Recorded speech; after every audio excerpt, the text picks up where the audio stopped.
अस्सलाम वालेकुम लो जी यारो बेलियो मित्रों ते सज्जनों तुसीं देख रहे हो अहमद पंजाबी तुहाडे सारिਆਂ ਦਾ ਲਾਈਕ ਕਮੈਂਟ ਤੇ ਚੈਨਲ ਨੂੰ ਸਬਸਕ੍ਰਾਈਬ ਕਰਨ ਦਾ ਬਹੁਤ ਸ਼ੁਕਰੀਆ अगर अजे तक सब्सक्राइब नहीं किया तो काम ज़रा चेक के रखो लो जी अहमद शहजाद जेड़ा क्रिकेटर है उन्हें क्या है कि आओ सारे मिल के इस कौम नू अपने पैरों ते खड़ा करिए। मैं तो सिंपल सी बात करता हूँ कि ये टाइम है एक होने का, ये टाइम है हम सब का एक होने का, अपने सारे डिफरेंसेस भुलाने का। आइए मिल के इस कौम को दोबारा अपने पैरों पर खड़ा करते हैं। जो फैक्ट्रीज है इस सैलाब से उनकी मदद पल्ले तेरे अहमद शहजाद लै भी अहमद शहजाद असी ते बिल्कुल तैयार हाँ मुल्क नू मिल जुल के अपने पैरों ते खड़ा करने वास्ते, लेकिन जिन्हां दी जीप च खड़ा हो के तू आप मैसेज दे रहे हो ना हाँ वो नहीं चाहते कि मुल्क अगे जाए। हाय हाय ओ भाई अहमद अब पहले इन्हां नू समझा ला हाँ जे ये मनते ने हाँ तो फिर असी रल मिल के अगे चला लांगे। बहरहाल इन्हां नू कहो कि भाई तुसी अपने काम जिहड़ा आइन और कानून ने तुहानूं दिता ना आइन ने कि भाई तुहाडा काम बार्डरां ते हाँ तुहाडा काम सियासत दे विच नहीं, सियासत च मुदाखलत नहीं। आ जिन्हां दी जीप ते खड़ा हो के आ तू एडियां एडियां वड्डियां गल्लां करन दिया हाँ पहले उन्हां नाल गल कर ला, उन्हां दी जीप तो उतर पहले हाँ क्योंकि ये जिन्हां दी जीप च खड़ा ये आइन ने उन्हां नूं करदार दिता ही नहीं कि भाई आ जीप ते तेरे वर्गे क्रिकेटर नूं खड़ा करके ते वीडियो बनवा के ते वायरल करन दसन सारिਆਂ ਨੂੰ कि लो जी आओ मिल के चलिए। हाँ इदां दे तेरे वर्गा एक होर टट्टू बर्बाद हो गया पहले अफरीदी अंडे वाली सरकार जीरो वाली सरकार जी अंडे देने वाली बत्तख जी बत्तख ही है वो भी इन्हों की जीप से चढ़िया फिरदा बूट से चढ़िया फिरदा अज तू भी इन्हों की जीप से चढ़ के हाँ तो कौम नूं कहण दिया कि आओ मिल के कौम मिल मिला के कर लेगी। कौम नूं बड़ी समझ है अकल है, कौम ने अपना फैसला 8 फरवरी नूं देता सीगा हाँ कि किहदे नाल कौम रल के इस मुल्क नूं अपने पैरों ते खड़ा करेगी। लेकिन जिन्हां दी जीप च तू खड़ा हाँ इन्हां ने सारा बेड़ा गर्क किया, इन्हां ने धांधली की, इन्हां ने फारम 47 जिहड़ा ना वो बनाए ते चोर लुटेरे मुसलत करते इस कौम ते। हुण तू आपे ही सोच ला कि भाई कौन जिहड़े कि मुल्क नूं अपने पैरों ते खड़ा नहीं होण दिंदे। बिल्कुल उही है जिन्हां दी तू जीप च अपने पैरों ते खड़ा हाँ होर कोई नहीं है। और जनाब दूजी खबर जिहड़ी आ वो तुहानूं पता वा कि अपना वो शंघाई कॉन्फ्रेंस जिहड़ी हुई उत्थे जनाब भिखारी देखा गया तो उत्थे बाकी जिहड़े अपना सदूर ने वो भी जनाब एक तो मैं कहना वा कि ट्रंप नूं अग ला छड्डी उन्होंने। हाँ आ जिहड़ी तस्वीर आई है ना प्यूटन दी मोदी दी तो चाइना के सदर दी शी जिनपिंग इदां दा ही शी जिनपिंग वो जिहड़े खड़े हो गए उन्होंने सालियां ने ओहदियां ट्रंप दियां हाँ पता नहीं कि कुछ ना कुछ साड़ियाँ उन्होंने खड़े हो क्या दसिया क्या देख ट्रंप तेरी ऐसी थी तैसी तेनू लवे मौला आ देख ला की होने लगा कट्ठ हो गया हाँ अद्धी दुनिया इधर नूं जा खलोती है परे ते ओ मोदी जिहड़ा ना वो भी बड़ा खुश है, दंद कढ़ रहा हत्थां ते हत्थ पाए हुए ने तो पैगाम दे रहे ट्रंप नूं कि भी आ देख ला असीं हुण इक कर लिया तो तेरी असी ढोई मतलब कि ढोल वजा देना चलो वो भी कह लो वो असी ढोल वजा देना तेरा बेड़े तेरे गरक होने हाँ। और यदी हीट जी उत्थे तक अमरीका तक महसूस की गई है तो उत्थे अपना भिखारी भी गया। तुहानूं पता भिखारी जिहड़ा उन्होंने मौला देवे इदां दे मौके वो फौरन जनाब पैंट टाई ला के वो बिल्कुल चाबी वाला बन के वो पहुँच जाता उत्थे। वो फिर प्यूटन अगे निकल रहा सीगा ਉਹ ਸ਼ੀ ਜਿਨਪਿੰਗ ਦੇ ਨਾਲ ਤੇ ਉਹ ਜਨਾਬ ਉਹਨੇ ਸੁਣਿਆ ਜਾ ਰਿਹਾ ਬਲਕਿ ਦੇਖਿਆ ਵੀ ਜਾ ਰਿਹਾ ਵੀਡੀਓ ਕਿ ਭਈ ਉਹਨੇ ਆਵਾਜ਼ ਦਿੱਤੀ ਇਹਨੂੰ ਪਿਊਟਨ ਨੂੰ ਕਿ ਪਿਊਟਨ ਓਏ ਉਹ ਪਿਊਟਨ ਓਏ ਉਹ ਮੈਂ ਇੱਥੇ ਖੜਾ ਉਹ ਮੈਂ ਭਿਖਾਰੀ ਤੇਰੀ ਯਾਦ ਆ ਮੈਂ ਆਇਆ ਸੀ ਭੀਖ ਮੰਗਣ ਹਾਂ। ਉਹਨੇ ਕਿਹਾ ਚੱਲ ਉਹ ਅੱਛਾ ਤੂੰ ਭਿਖਾਰੀ ਹੈ ਉਹ ਕਿੱਦਾਂ ਤੂੰ ਠੀਕ ਆ ਭਿਖਾਰੀ ਹੋਰ ਸੁਣਾ ਕਿੰਨੇ ਪੈਸੇ ਆਏ ਕੁਛ ਕੋਲ ਤੇਰੇ ਇੱਦਾਂ ਦੀ ਗੱਲ ਕੀਤੀ ਨਹੀਂ ਉਹਨੇ ਉਹਨੂੰ ਲਾਨਤ ਪਾ ਕੇ ਉੱਥੇ भिखारी हुण भिखारी जिहड़ा ना वो पटवारी जिहड़े ना वो बाजे बजा रहे हैं जनाब। और देखो जी देखो प्यूटन रुक के प्यूटन ने हथ मिलाया भिखारी एड्डी शख्सियत भिखारी दी सारी दुनिया नूं पता आ हारिया होया बगैरत फारम 47 ते आ बंदूक दे जोर ते बंदूक नूं चुक के बंदूक दे उत्ते ला के बिठाया होया इहनूं हाँ फौजियां ने ਉਹ ਸਾਰੀ ਦੁਨੀਆ ਨੂੰ ਪਤਾ ਲੇਕਿਨ ਪਟਵਾਰੀ ਕਰੇਗਾ ਦੇਖੋ ਦੇਖੋ ਇਹ ਹੁੰਦੀ ਆ ਲੀਡਰਸ਼ਿਪ ਬੜੀ ਹਾਈ ਲੀਡਰ ਉਹ ਲੀਡਰਸ਼ਿਪ ਆਈ ਉਹ ਆਵਾਜ਼ ਦੇ ਰਹੀ ਆ ਪਿਊਟਰ ਉਹ ਮੇਰਾ ਹੱਥ ਮਿਲਾਇਆ ਏ ਇੱਦਾਂ ਦਾ ਔਰ ਦੂਜੀ ਜਗ੍ਹਾ ਦੇਖੋ ਦੂਜੀ ਜਿਹੜੀ ਵੀਡੀਓ ਚੱਲਦੀ ਉੱਥੇ ਉਹ ਪਿਊਟਨ ਤਾਂ ਮੋਦੀ ਦੇ ਨਾਲ ਉਹ ਗੱਪਾਂ ਲਾਉਣ ਜਾ ਰਿਹਾ ਉਹ ਨਿਕਲ ਰਿਹਾ ਅਬ ਭਿਖਾਰੀ ਪਿੱਛੇ ਖੜਾ ਅੱਛੀ ਖਬਰ ਨਾ ਕਿ ਖੋਤਾ ਲੱਗ ਰਿਹਾ ਪਿੱਛੇ ਖੜਾ ਯਕੀਨ ਕਰੋ ਐਵੇਂ ਕਿਸੇ ਪਾਸੇ ਦਾ ਉਹ ਦੇਖ ਰਿਹਾ ਉਹਨਾਂ ਨੂੰ ਦੋਵੇਂ ਜਣੇ ਜਾ ਰਹੇ ਨੇ ਔਰ ਦੇਖ ਰਿਹਾ ਸੀ ਕਿ ਸ਼ਾਇਦ ਇੱਕ ਵਾਰੀ ਫੇਰ ਮੈਨੂੰ ਦੇਖ ਲਵੇ ਮੋਦੀ ਨਾਲ ਮੈਂ ਹੱਥ ਮਿਲਾ ਲਵਾਂ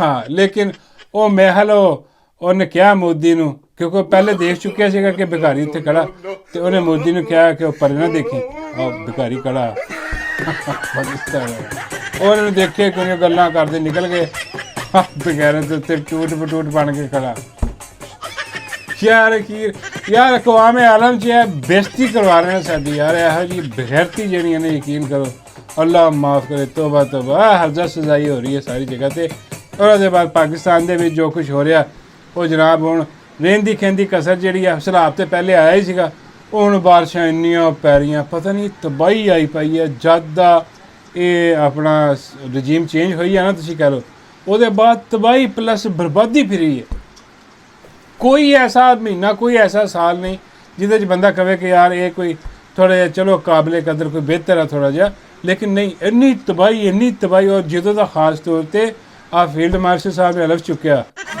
बस बेड़े ही गर्क हो गए यकीन करो बिल्कुल तबाही प्लस बर्बादी दो तीनों पासे हो रही है एक तो कुदरती आफात आ रही हैं हाँ रबों अजाब आ रहा कि आ की मुसलत किया तुसीं अपने ते दूजा जिहड़ा मुसलत आ ਉਹ ਆਪ ਅਜ਼ਾਬ ਲਿਆ ਰਿਹਾ ਉਹ ਵੀ ਇੱਕ ਅਜ਼ਾਬ ਹੋਈ ਪਈ ਹੈ ਉੱਤੋਂ ਜਿਹੜਾ ਉਹ ਆਪਣਾ ਰਿਟਾਇਰਡ ਜਰਨੈਲ ਜਿਹੜਾ ਕਿਤੇ ਲਾਇਆ ਇਹਨਾਂ ਨੇ ਪਤਾ ਨਹੀਂ ਕਿਹੜੇ ਮਹਿਕਮੇ 'ਚ ਉਹ ਕਹਿ ਰਿਹਾ ਵਾ ਕਿ ਬਈ ਜੀ ਅੱਗੇ ਹੈ ਜਿਹੜੇ ਆਉਣ ਵਾਲੇ ਮਹੀਨੇ 2 ਮਹੀਨਿਆਂ ਬਾਅਦ ਹਾਂ ਇੱਥੇ ਆਫਤਾਂ ਦਾ ਜਿਹੜਾ ਨਾ ਸਿਲਸਿਲਾ ਸ਼ੁਰੂ ਹੋਣ ਵਾਲਾ ਉਹ ਵੜ ਗਏ ਬਈ ਓਏ ਆ ਕੀ ਹੋ ਰਿਹਾ ਯਾਰ ਓਏ ਕੀ ਕਹੀ ਜਾਂਦਾ ਬਈ ਇਹਨੂੰ ਪੁੱਛੋ ਹਾਂ ਓਏ ਅੱਗੇ ਘੱਟ ਆਫਤਾਂ ਨੇ ਅੱਗੇ ਸਾਡੇ ਕੋਲ ਬਰਦਾਸ਼ਤ ਨਹੀਂ ਹੋਣੀਆਂ ਇੱਥੇ ਲੋਕੀ ਮਰਨ ਦੇ ਨੇ ਉੱਥੇ ਬੇੜੇ ਗਰਕ ਹੋ ਗਏ ਸਾਰਾ ਪਾਕਿਸਤਾਨ ਪੰਜਾਬ ਸਾਰਾ ਡੁੱਬਿਆ ਪਿਆ ਔਰ ਇਹ ਕਹਿੰਦਾ ਕਿ ਆਇੰਦਾ 2 ਮਹੀਨੇ ਬਾਅਦ ਹਰ 2 ਮਹੀਨੇ ਬਾਅਦ ਨਵੀਂ ਆਫਤ ਆਏਗੀ ਯਾਰ ਬਾਬਾ ਜੀ ਕਹਿੰਦੇ ਨੇ ਕਿ ਯਾਰ ਜੇ ਆਫਤਾਂ ਤੋਂ ਜਾਨ ਛੁਡਾਉਣੀ ਹੈ ਨਾ ਤੇ ਪਾਕਿਸਤਾਨ ਦੇ ਵਿੱਚ ਜਿਹੜੀ ਸਭ ਤੋਂ ਵੱਡੀ ਆਫਤ ਆਈ ਪਈ ਹੈ ਨਾ ਉਹਨੂੰ ਘਰ ਭੇਜ ਦਿਓ ਹਾਂ ਔਰ ਤਾਂ ਜਾਨ ਛੁਡਾ ਲਓ ਬਾਕੀ ਤੁਹਾਡੀ ਜਾਨ ਛੁੱਟ ਹੀ ਜਾਏਗੀ ਮੈਂ ਕਿਹਾ ਵੱਡੀ ਆਫਤ ਬਾਬਾ ਜੀ ਮਤਲਬ ਕਿ ਮਾਈ ਤੰਦੂਰ ਵਾਲੀ ਮਾਈ ਜਰਨੈਲੀ ਟਿੱਕਿਆਂ ਵਾਲੀ ਮਾਈ ਕਤਰੀ ਕਬਾਬਾਂ ਵਾਲੀ ਬਾਬਾ ਜੀ ਕਹਿੰਦੇ ਨਹੀਂ ਉਹ ਹੈ ਉਹਦੀ ਇਹ ਇੱਡੀ ਵੱਡੀ ਆਫਤ ਨਹੀਂ ਕੀ ਹੈ ਹਾਂ ਮੈਂ ਉਸ ਆਫਤ ਦੀ ਗੱਲ ਕਰ ਰਿਹਾ ਜਿਹਨੇ ਇਸ ਆਫਤ ਨੂੰ ਫਾਰਮ 47 ਤੇ ਮੁਸਲਤ ਕੀਤਾ ਹੋਇਆ ਫੀਲਡ ਮਾਰਸ਼ਲ ਉਹ ਸਭ ਤੋਂ ਐਸੀ ਮਨੂਸਤ ਪਾਈ ਹੋਈ ਹੈ ਯਕੀਨ ਕਰੋ ਅੱਲਾ ਮਾਫ ਕਰੇ ਤੋਬਾ ਦੇਖੋ ਹੁਣ ਉਹ ਆਪ ਹੀ ਕਹੀ ਆਪਣੇ ਹੀ ਉਹਨਾਂ ਦਾ ਬੰਦਾ ਕਹੀ ਜਾ ਰਿਹਾ ਕਿ ਤਬਾਹੀਆਂ ਪਲਸ ਬਰਬਾਦੀਆਂ ਹਰ 2 ਮਹੀਨੇ ਬਾਅਦ ਆਉਣੀਆਂ ਇੱਥੇ ਕਿੱਥੇ ਤਰੱਕੀ ਹੋਣੀ ਮੁਲਕ ਦੀ ਇੱਥੇ ਕਿੱਥੇ ਜਿਹੜਾ ਗੇਮ ਜਿਹੜੀ ਉੱਠਣੀ ਹੈ ਇੱਥੇ ਤੇ ਬੇੜੇ ਗਰਕ ਹੋਏ ਪਏ ਯਾਰ ਵੀਡੀਓ ਬਣਾ ਸਭ ਦੀ ਕੁੱਤੀ ਮਾਂ ਆ ਗਈ ਹੈ ਔਰ ਇਹਦੇ ਬਾਅਦ ਇੱਕ ਹੋਰ ਹੈਰਾਨਗੀ ਵਾਲੀ ਗੱਲ ਹਾਂ ਸਾਰਾ ਪਾਕਿਸਤਾਨ ਕੰਬਿਆ ਪਿਆ ਹੈਰਾਨ ਹੋਇਆ ਪਿਆ ਕਿ ਯਾਰ ਆਹ ਕੀ ਸਾਡੀਆਂ ਅੱਖਾਂ ਦੇਖ ਰਹੀਆਂ ਕੀ ਮੰਜ਼ਰ ਦੇਖ ਰਹੀਆਂ ਸਾਡੀਆਂ ਅੱਖਾਂ ਤੇ ਉਹ ਫੌਜੀ ਜਿਹੜੇ ਨੇ ਉਹ ਫੌਜੀ ਮਾਈ ਦੇ ਪੋਸਟਰ ਟੰਗੀ ਜਾਂਦੇ ਆ ਠੰਡੀ ਸੜਕ ਆ ਕੀ ਹੋਈ ਜਾ ਰਿਹਾ ਵੀ ਆ ਹਾਂ ਚਲੋ ਪੰਜਾਬ ਪੁਲਿਸ ਤਾਂ ਸਮਝ ਆਉਂਦੀ ਸੀ ਸਾਨੂੰ ਕਿ ਪੰਜਾਬ ਪੁਲਿਸ ਜਿਹੜੀ ਆ ਟੰਗਦੀ ਵੀ ਆ ਪੋਸਟਰ ਹਾਂ ਤੇ ਪ੍ਰੋਟੋਕੋਲ ਵੀ ਦਿੰਦੀ ਆ ਸਾਰਾ ਕੁਝ ਸਿਸਟਮ ਹੁਣ ਆ ਜਿਹੜਾ ਫੌਜੀ ਜਿਹੜਾ ਉਹ ਮਾਈ ਦੀ ਫੋਟੋ ਟੰਗੀ ਜਾ ਰਹੇ ਉੱਤੇ ਪੋਸਟਰ ਟੰਗੀ ਜਾ ਰਹੇ ਯਾਰ ਇਹ ਕੋਈ ਇਹਨਾਂ ਦਾ ਕੰਮ ਹੈ ਕਰਨ ਵਾਲਾ ਆ ਕੀ ਸਭ ਹੈਰਾਨ ਪਰੇਸ਼ਾਨ ਆ ਤੇ ਹੈਰਾਨ ਪਰੇਸ਼ਾਨ ਵਾਲੀ ਐਡੀ ਗੱਲ ਕੋਈ ਨਹੀਂ ਬਾਬਾ ਜੀ ਫਰਮਾਉਂਦੇ ਆ ਕਿ ਵੀ ਦੇਖੋ ਉਹਨਾਂ ਦੀ ਮਾਂ ਮੈਂ ਬਾਬਾ ਜੀ ਉਹ ਤਾਂ ਸਭ ਦੀ ਮਾਂ ਬਾਬਾ ਜੀ ਕਹਿੰਦੀ ਨਹੀਂ ਸਭ ਦੀ ਤੇ ਐਵੇਂ ਜ਼ਬਰਦਸਤੀ ਹੈ ਨਾ ਉਹਨਾਂ ਦੀ ਅਸਲੀ ਮਾਂ ਹੈ ਹਾਂ ਕਿਉਂਕਿ ਉਹ ਜਿਹੜੇ ਫੌਜੀ ਆ ਹਾਂ ਉਹ ਜਿਹੜਾ ਆਪਣਾ ਸਿਪਾ ਸਲਾਰ ਆ ਉਹਨੂੰ ਪਿਓ ਦੀ ਸੀ ਇਤਨਾ ਦੇਖਦੇ ਆ ਜੇ ਉਹ ਪਿਓ ਹੈ ਤੇ ਫਿਰ ਇਹਨਾਂ ਦੀ ਮਾਂ ਹੋਈ ਮਾਈ ਤੰਦੂਰ ਵਾਲੀ ਸਭ ਦੀ ਮਾਂ ਆ ਗਈ। ਉਹ ਇਹਨਾਂ ਬਾਰੇ ਕਿਹਾ ਸੀ ਕਿ ਮੈਂ ਤੁਹਾਡੀ ਵੀ ਮਾਂ ਵਾਂ। ਉਹਨਾਂ ਨੇ ਦੇਖਿਆ ਵੀ ਮਾਂ ਜਿਹੜੀ ਆ ਹਾਂ ਉਹਨੂੰ ਸਾਡੀ ਹੈਲਪ ਦੀ ਜ਼ਰੂਰਤ ਆ, ਉਹਦੀ ਹੈਲਪ ਕਰਨ ਦੇ, ਉਹਦੇ ਪੋਸਟਰ ਟੰਗਣ ਦੇ।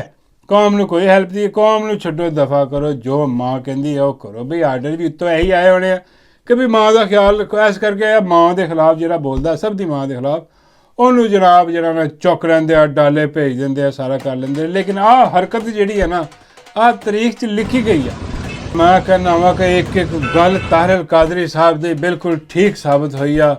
ਉਹਨਾਂ ਨੇ ਕਿਹਾ ਸੀ ਕਿ ਬਈ ਆ ਜੇ ਰਹਿ ਗਏ ਨਾ, ਇਹਨਾਂ ਨੇ ਪੰਜਾਬ ਪੁਲਿਸ ਬਣਾ ਦੇਣੀ ਹੈ ਪੂਰੀ ਫੌਜ। ਔਰ ਦੇਖ ਲਓ ਅੱਜ ਪੂਰੀ ਫੌਜ ਜਿਹੜੀ ਆ ਉਹ ਪੰਜਾਬ ਪੁਲਿਸ ਬਣੀ ਆ। ਉਹ ਜਿਹੜੇ ਕਰਨਲ ਜਨਰਲ ਲੈਵਲ ਦੇ ਲੋਕ ਸਨ, ਹਾਂ, ਉਹ ਸਾਰੇ SHO ਬਣੇ ਫਿਰਦੇ, ਅੱਗੇ ਪਿੱਛੇ ਹੋਏ ਫਿਰਦੇ ਆ। ਹਾਂ, ਔਰ ਜਨਾਬ ਇੱਕੋ ਹੀ ਤਾਇਨਾਤੀ ਕੀਤੀ ਉਹਨਾਂ ਨੇ, ਇੱਕੋ ਤਾਇਨਾਤੀ 'ਚ ਪੂਰਾ ਸਿਸਟਮ ਹੀ ਢਾਤਾ ਉਹਨਾਂ ਨੇ। ਹੈਲੋ ਫੜੋ, ਉਹਨਾਂ ਨੇ ਦਿਲੀ ਮੁਰਾਦ ਪੂਰੀ ਹੋਈ ਉਹਨਾਂ ਦੀ।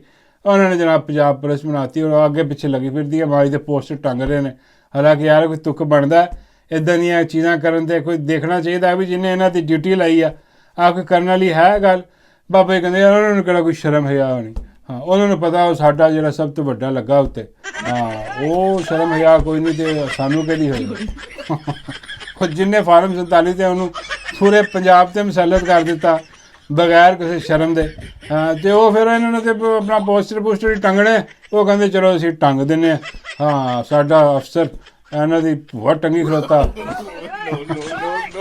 ਮੇਰਾ ਮਤਲਬ ਕਿ ਮਾਈ ਤੰਦੂਰ ਵਾਲੀ ਟੰਗੀ ਖਲੋਤਾ, ਤੇ ਅਸੀਂ ਤੇ ਫਿਰ ਪੋਸਟਰ ਹੀ ਟੰਗਣੇ। ਉਹ ਟੰਗ ਰਿਹਾ ਜਨਾਬ ਪੋਸਟਰ, ਔਰ ਸਾਰਾ ਜਹਾਨ ਜਿਹੜਾ ਨਾ ਉਹ ਹੁਣ ਬੜਾ ਅਜੀਬੋ ਗਰੀਬ ਕਿਸਮ ਦੀਆਂ ਗੱਲਾਂ ਹੋ ਰਹੀਆਂ। ਲੇਕਿਨ ਖੈਰ ਅਸੀਂ ਨਹੀਂ ਅਜੀਬੋ ਗਰੀਬ ਗੱਲਾਂ ਕਰਨੀਆਂ, ਕਿਉਂਕਿ ਬਹੁਤ ਗੰਦੀਆਂ ਗੱਲਾਂ ਨੇ। ਗੰਦੀਆਂ ਗੱਲਾਂ ਤੁਹਾਨੂੰ ਪਤਾ ਅਸੀਂ ਕਰਦੇ ਕੋਈ ਨਹੀਂ। ਤੇ ਉਹ ਸਾਰਾ ਕੁਝ ਹਿਸਾਬ ਕਿਤਾਬ ਹੋ ਰਿਹਾ।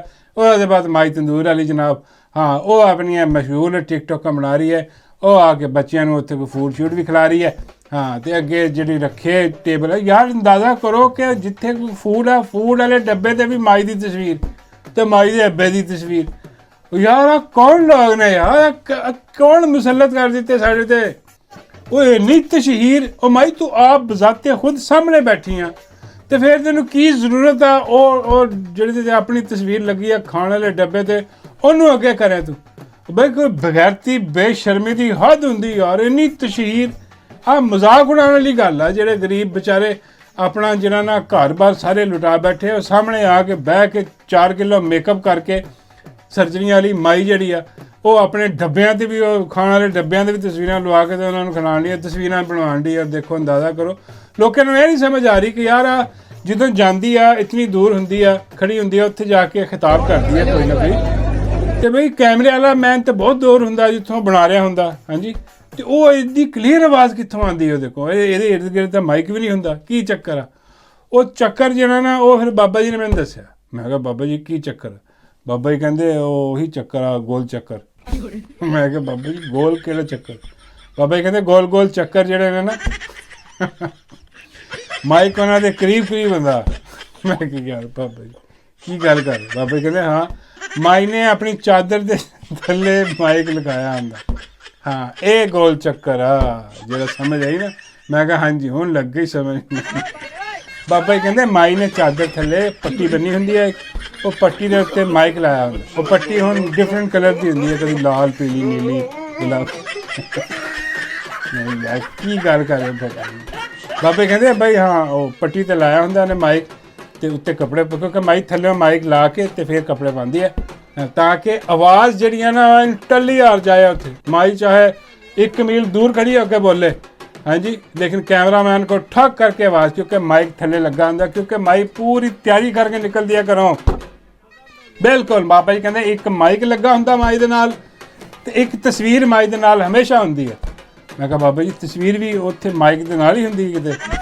बाबा जी कहते हाँ उत्थे किते रखी होंदी माई ने। हाँ मैं कहा बाबा जी वो किहदी तस्वीर? बाबा जी कहते ओहदी जिन्हें माई ने इत्थे लाया। वो ये 2 चीज़ां जिहड़ियां ना घरों लैके निकलदी है। हाँ नाले तीजी चीज़ मैं कहा बाबा जी तुसीं भुल गए हो। बाबे कहते यार हो, मैं कहा बाबा जी स्टील का गिलास। बाबे कहते नहीं हुण स्टील के गिलास की जरूरत नहीं गी। हाँ क्योंकि मुल्क पहले डुबया पिया होए ते जादू टूना ने और की करना वा। आही तुहानूं चाहीदा कि मुल्क डुबया रहे, बेड़ा गर्क होया रहे, मेरे पासे ध्यान ना पवे। आ सारे इधर ही लगे रहना फौजी जिहड़े ਆ ਸਾਰੇ ਜਣੇ ਰਲ ਕੇ ਮੇਰੇ ਪੋਸਟਰ ਉੱਤੇ ਲਾਈ ਜਾਣ, ਹਾਂ, ਤੇ ਤਬਾਹੀ ਲਾਈ ਜਾਣ। ਮੈਂ ਤਬਾਹੀ, ਇਹੀ ਸਾਰਾ ਸਿਲਸਿਲਾ ਚੱਲਦਾ ਰਹੇ ਬਸ। ਇਸ ਕਰਕੇ ਉਹ ਹਜੇ ਜਾਦੂ ਵਾਲਾ ਗਲਾਸ ਉਹਨੇ ਵਾਪਸ ਰੱਖਤਾ। ਜਾਪਾਨ ਜਾਣ ਲੱਗੇ ਉਹਨੇ ਲਿਆ ਸੀਗਾ ਜਾਦੂ ਵਾਲਾ ਗਲਾਸ, ਲੇਕਿਨ ਉਹਨੇ ਆ ਕੇ ਵਾਪਸ ਉੱਥੇ ਰੱਖ ਦਿੱਤਾ। ਉਹ ਬਾਬਾ ਜੀ ਫਰਮਾਉਂਦੇ ਨੇ ਕਿ ਯਾਰ ਬਾਕੀ ਸਾਰੀਆਂ ਬਲਾਵਾਂ ਜਿਹੜੀਆਂ ਨੇ ਉਹ ਇੱਥੇ ਨਜ਼ਰ ਆ ਰਹੀਆਂ, ਉਹ ਪੈਂਪਰ ਵਾਲੀ ਸਰਕਾਰ ਕਿੱਥੇ ਹੈ? ਬਾਬਾ ਜੀ ਪੈਂਪਰ ਵਾਲੀ ਸਰਕਾਰ ਵੀ ਇੱਥੇ ਕਿੱਥੇ ਹੋਣੀ? ਬਾਬਾ ਜੀ ਕਹਿੰਦੇ ਯਾਰ ਸਲਾਬ ਆਇਆ ਪਿਆ ਹਰ ਪਾਸੇ। ਉਹ ਬਈ ਉਹ ਪੈਂਪਰ ਵਾਲੀ ਸਰਕਾਰ ਨੂੰ ਕੱਢੋ ਬਾਹਰ, ਪੈਂਪਰ ਲਵਾਓ ਉਹਦੇ ਤੇ, ਬਾਹਰ ਕੱਢੋ ਉਹਨੂੰ। ਕੋ ਤੂੰ ਵੀ ਜਾ ਕੇ ਕੋਈ ਬਕਵਾਸ ਕਰ, ਕੋਈ ਕੰਮ ਕਰ ਜਾ ਕੇ ਯਾਰ ਬਾਹਰ। ਹਾਂ, ਐਡਾ ਤੈਨੂੰ ਸ਼ੌਕ ਸੀ ਤੂੰ ਵਜ਼ੀਰ ਆਜ਼ਮ ਬਣਨਾ ਸੀ ਇੱਕ ਵਾਰੀ ਹੋਰ, ਉਹ ਬਾਹਰ ਆ ਕੇ ਕੋਈ ਆਵਾਮ ਨਾਲ ਗੱਲ ਕਰ, ਕੋਈ ਹੌਸਲਾ ਤਸੱਲੀ ਦੇ। ਬਿਲਕੁਲ ਖਾਮੋਸ਼ ਹੋਇਆ ਪਿਆ, ਉਹਦੀ ਕੋਈ ਆਵਾਜ਼ ਨਹੀਂ ਨਿਕਲਦੀ, ਪਤਾ ਨਹੀਂ ਹੋਇਆ ਕੀ। ਮੈਂ ਕਿਹਾ ਬਾਬਾ ਜੀ ਉਹ ਆਵਾਜ਼ ਨਿਕਲਣੀ ਵੀ ਨਹੀਂ। ਬਾਬਾ ਜੀ ਕਹਿੰਦੇ ਉਹ ਕਿਉਂ? ਮੈਂ ਕਿਹਾ ਬਾਬਾ ਜੀ ਉਹ ਜਿਨ੍ਹਾਂ ਨੇ ਆਵਾਜ਼ ਬੰਦ ਕੀਤੀ ਹੋਈ ਨਾ ਉਹਨਾਂ ਨੇ ਇਜਾਜ਼ਤ ਨਹੀਂ ਦਿੱਤੀ ਉਹਨੂੰ ਕਿ ਦੀ ਆਵਾਜ਼ ਨਿਕਲੇ। ਹਾਂ, ਉਹ ਪੈਂਪਰ ਵਾਲੀ ਸਰਕਾਰ ਜਿਹੜੀ ਕਿਤੇ ਮਰੀ ਦੇ ਵਿੱਚ ਪਿਆ ਦਮੂਆ, ਉੱਥੇ ਪਿਆ, ਉੱਥੋਂ ਦੇਖ ਰਿਹਾ ਸਾਰਾ ਕੁਛ, ਹਾਂ, ਲੇਕਿਨ ਬੋਲ ਕੁਛ ਨਹੀਂ ਰਿਹਾ। ਆ ਅਜੀਬ ਸੈਂਡਰਾ ਮਾਈਕ ਉਹਦਾ ਸਿਸਟਮ ਜਿਹੜਾ ਨਾ। ਬਾਬਾ ਜੀ ਕਹਿੰਦੇ ਮੈਨੂੰ ਲੱਗਦਾ ਉਹ ਭੱਜਣ ਦੇ ਚੱਕਰ 'ਚ। ਮੈਂ ਕਿਹਾ ਬਾਬਾ ਜੀ ਇਸ ਚੱਕਰ ਦੇ ਵਿੱਚ ਤਾਂ ਹਮੇਸ਼ਾ ਰਹਿੰਦਾ ਕਿ ਕਿਸੇ ਤਰ੍ਹਾਂ ਭੱਜ ਜਾਵਾਂ। ਬਾਬਾ ਜੀ ਕਹਿੰਦੇ ਚਲੋ ਜਿੱਦਾਂ ਮਰਜ਼ੀ ਭੱਜੇ, ਬਸ ਜ਼ਰਾ ਧਿਆਨ ਕਰਨਾ। ਮੈਂ ਕਿਹਾ ਬਾਬਾ ਜੀ ਕੀ? ਬਾਬਾ ਜੀ ਕਹਿੰਦੇ ਉਹ ਡੱਡੀ ਦੀ ਅੰਮੀ ਨੂੰ ਲੈ ਕੇ ਨਾ ਭੱਜ ਜਾਵੇ ਕਿਤੇ। ਕਿੱਡੀ ਦੀ ਅੰਮੀ ਨੂੰ ਲੈ ਕੇ ਕੀ? ਬਾਬਾ ਜੀ ਕਹਿੰਦੇ ਤੈਨੂੰ ਪਤਾ ਨਹੀਂ? ਮੈਂ ਕਿਹਾ ਨਹੀਂ। ਬਾਬਾ ਜੀ ਕਹਿੰਦੇ ਚਲੋ ਫਿਰ ਅਗਲੇ ਵੀਡੀਓ 'ਚ ਦੱਸਾਂਗਾ।